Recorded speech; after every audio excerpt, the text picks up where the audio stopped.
Good morning to all. आमर आज blog start हो जाइए मॉर्निंग ब्लॉग। तो चलते बनैबा आम मॉर्निंग ब्रेकफास्ट आज बनाऊँ मिक्स उपमा।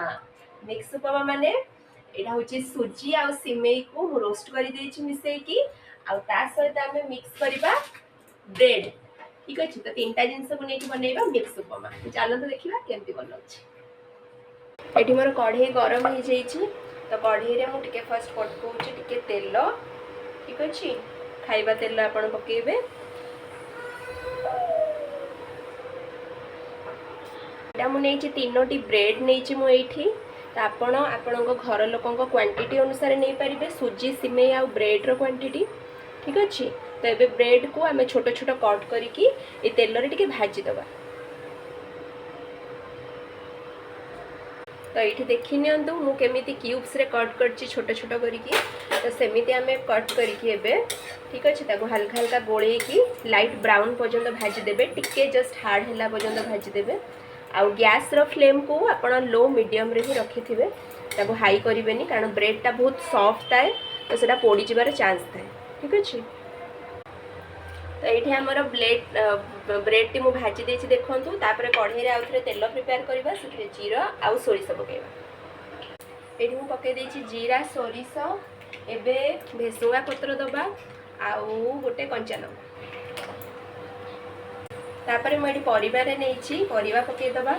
ठीक अच्छे परिवार मुझे गाजर कोबी आलू आपड़ बीन्स मटर छुई जहाँ भी आवेलेबल थी सहित नहीं पारे। ठीक अच्छे आउ कि पिज नहीं सब पकईकि भलसे भाजी दबा।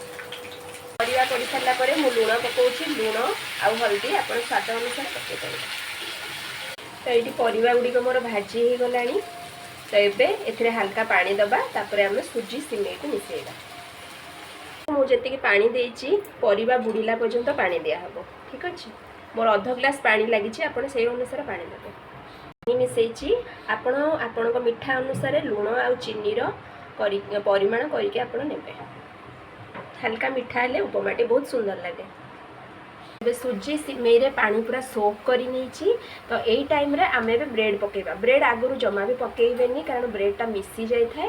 तो एमती सुजी सिमेई सिझिकी पूरा रेडी हो गला परे तापर आम ब्रेड को दबा। दे देछि ब्रेड आ ता ऊपर दे देली टिके बादाम रो भजा जेतु क्रंची क्रंची बहुत बढ़िया लगे।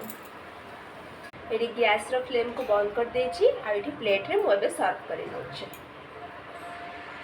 टिके मिक्सचर पकईकि डेकोरेट कर दूची। आप चाहिए भी पकई पारे ना भी चलो उपमा एंजॉय करिए। बाय।